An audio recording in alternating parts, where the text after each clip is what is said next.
smugglers don't operate alone. There's always someone on this side making sure the job gets done. Oh man, no good. No experience, no problem. Just a car and a willingness to run the risk. Hey, I'm going to jail.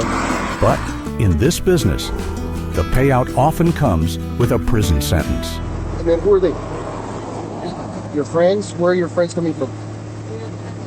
Your friends, they're coming from Rio? Rio. Okay, so they're coming from Rio, but are they going to Rio or are they coming from Rio? Okay, well, I'm asking you where they were coming from. Where did you pick up your two friends? This one.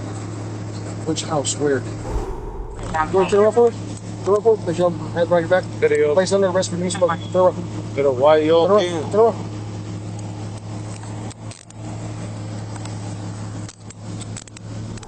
I wish you would have not done this. I'm not doing nothing.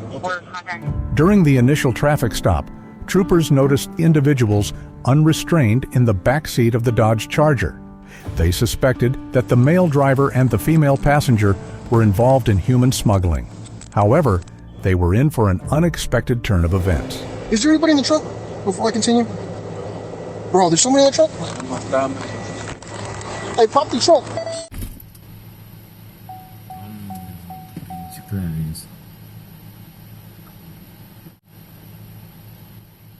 Digan algo, por Dios.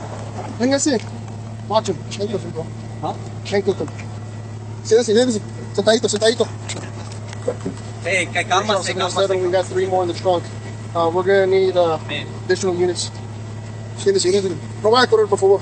Troopers discovered 3 more bodies concealed in the vehicle's hot trunk who were exhibiting signs of dehydration. They promptly provided the individuals with drinking water. Hey man, you let me sit here this whole time with those 3 bodies in there. You know what you're getting charged with? Felony 2. Felony 2. FBI. You got them dehydrating in the truck, man. Didn't know what was going on.